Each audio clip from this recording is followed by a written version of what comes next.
Assalamualaikum everyone. Today is 2nd of February.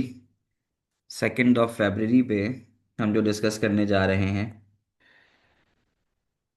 वो हमने last class तक में क्लाउड स्टोरेज के बारे में बात कर ली थी। क्लाउड स्टोरेज ये होता है कि हमारा डाटा रिमोट सर्वर्स पे स्टोर होता है, यानी फिजिकली हमारी ड्राइव्स पे मौजूद नहीं होता, बल्कि वो दूर दराज कहीं ना कहीं रिमोट सर्वर्स के ऊपर स्टोर होता है। तो यहाँ पे एक हमारे पास इसका ऑब्जेक्टिव जो है वो रह गया है, that is explain the advantages and disadvantages of storing data on the cloud in comparison to storing it locally. तो वैसे ये चीज़ हमने डिस्कस इस तरह से भी की हुई थी, advantage and disadvantages, but particularly हम यहाँ पर बात करते हैं storing data in a cloud in comparison with storing data locally. जब आप डाटा लोकली स्टोर करते हो तो वो आप हार्ड ड्राइव वगैरह में स्टोर करते हो, ठीक है। तो you will need to purchase the hardware. आप लोकली जब डाटा स्टोर करोगे तो आपको उसके लिए हार्डवेयर खरीदना पड़ेगा। आपकी एसएसडी हो सकती है, हार्ड डिस्क हो सकती है, ठीक है। The cost can be high if you have a lot of data to store. अब आपके पास एक एसएसडी की भी अगर हम कॉस्ट निकालें तो एक एसएसडी की कॉस्ट अगर मैं लिखूं 1 TB, 1 TB SSD price in Pakistan, तो वो तकरीबन 15 से लेकर 50,000 तक आ रही है, ठीक है, depending on the type speed and brand, ठीक है। तो ये एक कॉस्ट है जो यहाँ एक रेंज बता रहा है। तो आपको डाटा लोकली स्टोर करने के लिए भी 15 से लेकर 50,000 तक की कॉस्ट लगेगी। You need to make sure your data storage is well maintained and that is regularly checked and updated for security issues. अब आप डाटा बैकअप कर रहे हो कहीं किसी हार्ड ड्राइव में, किसी एसएसडी में, तो आपको ये भी इंश्योर करना है कि इसके ऊपर किसी और शख्स की नज़र ना हो। आपका अगर ऑफिस का डाटा है और ऑफिस का डाटा भी कॉन्फिडेंशियल डाटा है, तो उसे कोई और एम्प्लॉय जो है वो एक्सेस ना करे। बॉस को हो और सिर्फ जो रेलिवेंट अथॉरिटीज़ हैं उनको हो, ठीक है ना। तो उसके लिए आपको कहीं ना कहीं उसको कमरे में लॉक करके भी रखना होगा। तीसरी चीज, if we store locally so are we using local servers. Local server लाजमी नहीं है। लोकली का मतलब ये होता है कि आपका जो सुनहरा डाटा है बहुत सारा, आप उसको एक अपनी एसएसडी लगा के उसमें बैकअप बना के स्टोर कर दो, तो उसके लिए आपको सर्वर की ज़रूरत नहीं है। लोकली से मुराद ये होता है कि डाटा को अपनी तरफ स्टोर करना, अपनी तरफ से मुराद अपने पास, ठीक है ना। डाटा अगर आपका आपके पास स्टोर हो रहा है तो वो लोकली स्टोर हो रहा है, इसको हम कहते हैं लोकली स्टोर होना। You do not need an internet connection. अब आप जब लोकली स्टोर करते हो, जैसे मेरे पास हार्ड ड्राइव भी मौजूद हैं जिसपे मैं अमूमन बैकअप बना के रखता हूँ अपने रिकॉर्डेड लेक्चर्स का, तो मुझे उसके लिए फिर इंटरनेट कनेक्शन की ज़रूरत नहीं है अपने डाटा को एक्सेस करने की। अगर आपने अपने डाटा को एसएसडी या हार्ड डिस्क में रखा हुआ है अलग से बैकअप बना के, तो फिर उसके लिए इंटरनेट की ज़रूरत नहीं है। It's available to you all the time, ये हर वक्त अवेलेबल है, तुम्हें सिर्फ उसको कनेक्ट करना होगा, जो नॉर्मल पासपोर्ट आती है डाटा बैकअप्स के लिए। और उसके अलावा you might have a redundant hardware that you have paid for, that it is not use the amount of data that you need to store has decrease. एक इसमें ये भी चीज़ होती है, रिडंडेंसी का मतलब होता है कि डुप्लीकेशन या ज़ाया होना। तो you might have redundant hardware, आपके पास एक रिडंडेंट हार्डवेयर भी मौजूद हो सकता है, यानी फालतू में या एक्स्ट्रा एक ऐसा हार्डवेयर भी मौजूद हो सकता है। तो आपने जैसे एक हार्डवेयर ख़रीदा, ठीक है। तो हार्डवेयर जब आपने खरीद लिया लेकिन आपके पास इतनी स्टोरेज रिक्वायर्ड ही नहीं थी आपको, रिडंडेंट हम कहते हैं फालतू को। तो you might have redundant hardware, आपके पास फालतू भी हार्डवेयर हो सकता है, that you have paid for. आपने खरीद लिया 1 TB की hard disk, that it is not use as the amount of data that you need to store has decrease. अब आपका अमाउंट ऑफ डाटा जो आपको लग रहा था यार अच्छा खासा होगा स्टोर करने के लिए, पता चला वो बहुत ज़्यादा नहीं है, वो बहुत कम है। तो आपका काम जो कम स्टोरेज खरीद के भी किया जा सकता था, आपने उसके लिए महंगी स्टोरेज खरीद ली। तो ऐसा भी पॉसिबल है। तो ये सारा सिनारियो, ये 1 2 3 और ये चार बातें हमने की हैं कि जब आप अपना डाटा लोकली स्टोर करते हो यानी अपने पास स्टोर करते हो।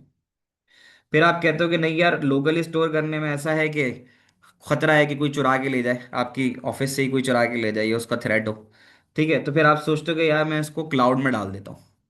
अब जब आप क्लाउड में डालते हो तो आपको क्लाउड के लिए कोई example the example of redundant hardware, redundant hardware की एग्जाम्पल है ना कि तुमने तुम्हारा डाटा जो बैकअप बनना था जिसको, वो तकरीबन जीबीज में था, यानी जीबी में तुम्हें रिक्वायरमेंट थी कि तुम्हारा डाटा जीबीज में ही होगा, 40 जीबी 50 जीबी। तुमने उसके लिए 1 टीबी की हार्ड डिस्क खरीद ली। तो 40 जीबी जब आ सकता था, 40 जीबी की एसएसडी के अंदर, जो कि तुम्हें 10,000 में पड़ रही थी, तुमने 25,000 की 1 टीबी खरीद ली। तो तुम्हारे पास बकिया स्टोरेज फिलहाल के लिए एक्स्ट्रा वैकेंट ही हुई ना। ये बात कर रहा है उमर यहाँ पे। फिर कहता है अगर आप क्लाउड पे डाटा डालते हो, तो क्लाउड पे कहता है कि you do not have to pay for hardware. अब क्लाउड में अगर आप डाटा डालोगे तो फिर आपको हार्डवेयर की पे जरूरत की नहीं है, हार्डवेयर के लिए पे करने की। ठीक है। Cloud is a network. Cloud आप ये कह सकते हो कि storing the data over the internet, उसको हम क्लाउड कहते हैं। जैसे गूगल ड्राइव हो गया, या हमारा जूम मीटिंग्स हो गई। जो जूम मीटिंग्स होती हैं, आई कैन ड्रॉप बॉक्स हो गया, फॉर शेयर्ड के नाम से हो गया। ठीक है। ये सब की सब क्लाउड स्टोरेज। आप लोग कहते हो ना सर गूगल ड्राइव पर डाटा डाल दें, तो वो क्लाउड स्टोरेज मेरी खरीदी हुई है। ठीक है ना। तो यही फायदा है ना कि अब मैं एक हार्डवेयर खरीदूं, उससे अच्छा ये कि मैंने क्लाउड स्टोरेज खरीद ली। तो क्लाउड स्टोरेज खरीद के ये फायदा होता है कि आप यहाँ पे मौजूद नहीं हो, मैं भी आपके पास मौजूद नहीं हूँ, बट हम डाटा को इजीली एक्सचेंज कर सकते हैं। कि मैं डाटा आपके साथ इजीली यहाँ से बना के अपलोड करके शेयर कर सकता हूँ। तो वहाँ एग्जाम्पल भी आप देख सकते हो, ये आपको नजर आ रही होगी। ये मेरी क्लाउड स्टोरेज है, दैट 200 जीबी मैंने यहाँ पे परचेज की हुई है, कैन यू सी दैट। तो ये क्लाउड स्टोरेज है, इसके ऊपर मैं डाटा यहाँ डाल देता हूँ। अब ये ऑनलाइन अवेलेबल है। ठीक है। तो हाँ, अगर इंटरनेट नहीं चलेगा तो फिर मैं इसको एक्सेस नहीं कर पाऊंगा। तो एक तो ये भी इसका एक तरीके का ड्रॉबैक है। But on the other side फायदा ये है कि मुझे हर जगह अपने डाटा को कैरी करने की जरूरत नहीं पड़ती। मुझे हर जगह अपना डाटा लेके चलने की ज़रूरत नहीं पड़ती। अब मैं आपको एक और एग्जांपल दिखाता हूँ। मैंने एक तो आपको गूगल ड्राइव दिखा दी, एक एग्जांपल मैं आपको जूम की दिखा देता हूँ कि जब मैं आपकी जूम की क्लासेस लेता हूँ, तो जूम की क्लासेस की रिकॉर्डिंग अगर आप देखो, तो कैन यू सी दैट, नज़र आ रही है आपको, मुझे बताए कोई बच्चा। तो यहाँ आप देख सकते हो, तो यहाँ लिखा हुआ है क्लाउड रिकॉर्डिंग। क्लाउड रिकॉर्डिंग में आप देखो हमारी जो लास्ट वाली क्लास थी वो यहाँ पे अपलोड हुई हुई है। मैं यहाँ से जाता हूँ, यहाँ से जाके जो भी मैं आपको पढ़ाता हूँ इसको जाके मैं यहाँ से डाउनलोड कर लेता हूँ। ठीक है।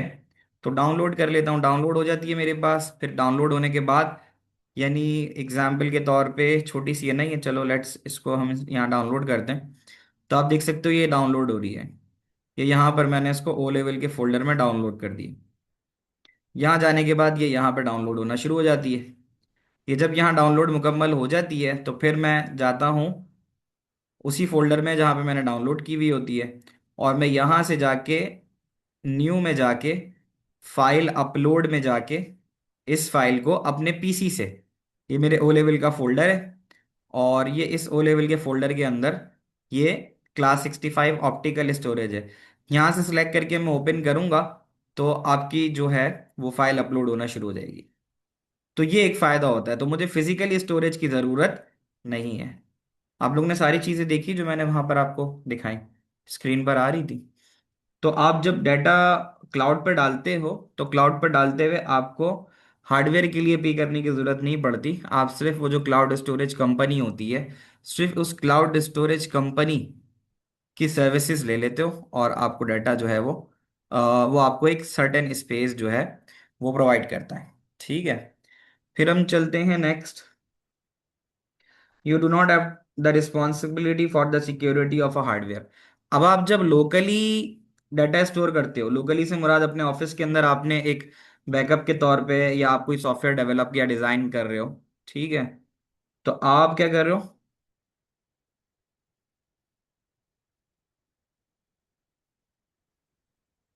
तो आप you do not have to responsibility for you do not have the responsibility for security of hardware.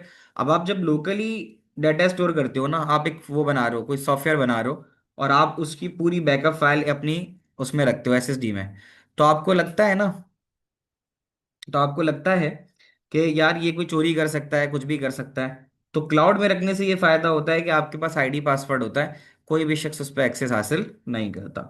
Shamir, हम क्लाउड स्टोरेज के ऊपर बात कर रहे हैं कि क्लाउड स्टोरेज पर डाटा, अगर हम डाटा लोकली स्टोर करते हैं तो क्या पॉसिबिलिटीज़ हैं हमारे पास, क्या चैलेंजेस हैं, और अगर हम क्लाउड के ऊपर डाटा स्टोर करते हैं तो क्या चैलेंजेस हैं। अच्छा, फिर कहता है next, however you are relying on third party making sure that your data is safe. हाँ, ये एक बात है कि आपको थर्ड पार्टी के ऊपर यकीन रखना पड़ता है, जैसे गूगल ड्राइव हो गया, तो उस पर ट्रस्ट तो करना ही पड़ेगा, ठीक है ना। If they do not do this correctly, अगर उन्होंने इसमें कोई कमी कोताही की, तो फिर इसका मतलब है वो आपका डाटा इस पे लेके जा सकता है, ठीक है। अच्छा, उसके बाद नेक्स्ट है कि you can access the data and resources using different devices from anywhere. यहाँ डिफरेंट डिवाइसेस का मतलब ये है कि मेरे आप लोगों के पास अगर गूगल ड्राइव है, तो वो गूगल ड्राइव आप अपने आईपैड पे भी एक्सेस कर सकते हो, आप अपने लैपटॉप पे भी एक्सेस कर सकते हो, और आप अपने मोबाइल पे भी एक्सेस कर सकते हो। ऐसा ही है अगर आपने अकाउंट साइन इन किया हुआ है, तो वो यही बात बता रहा है कि you can access the data and resources using different devices from anywhere. ठीक है ना, तो आप दुनिया के किसी भी हिस्से में पहुंचे हुए हो, तो आप अपने डाटा को एक्सेस कर सकते हो, बशर्ते कि आपके पास इंटरनेट कनेक्शन मौजूद हो। However if your connection fails, अगर कनेक्शन फेल हो गया, अवेलेबल नहीं हुआ, तो फिर आप अपना डाटा पे एक्सेस हासिल नहीं कर सकते। अगर आपका कनेक्शन स्लो भी है, तब भी आपको अपना डाटा जो है वो एक्सेस करने में मुश्किलात आ सकती हैं। ऐसा हो भी जाता है, बट बहुत रेयर केस होता है अरसलान, ठीक है। फिर you can increase and decrease the amount of storage space need very easily when you need to. तो अब आप, मैं हूं जैसे, अब मुझे लग रहा है कि भाई मेरे पास स्टोरेज जो है वो कम पड़ रही है, तो 100 GB थी, मैंने 200 कर दी। अब मुझे 200 से 400 पे जाना होगा, तो मैं आराम से 400 पे भी चला जाऊंगा। अब मेरे पास अगर हार्ड ड्राइव मौजूद है एक्स्ट्रा, तो मैं उसमें से 200 GB डाउनलोड कर लूंगा अपने पास, फिर मैं दोबारा वापस 200 GB पे आ सकता हूँ क्लाउड के। तो मैं अपनी मर्जी से जब चाहूँ अपनी क्लाउड स्टोरेज को इंक्रीज और डिक्रीज कर सकता हूँ। यहाँ तक की सारी बातें आप लोगों को समझ में आती हैं, क्लियर है। तो ये एक पार्ट रह गया था, वो हमने यहाँ पे data stored in the cloud locally और data stored in the cloud, इन दोनों को हमने डिस्कस कर लिया। अब हम जाएंगे अगले टॉपिक की तरफ।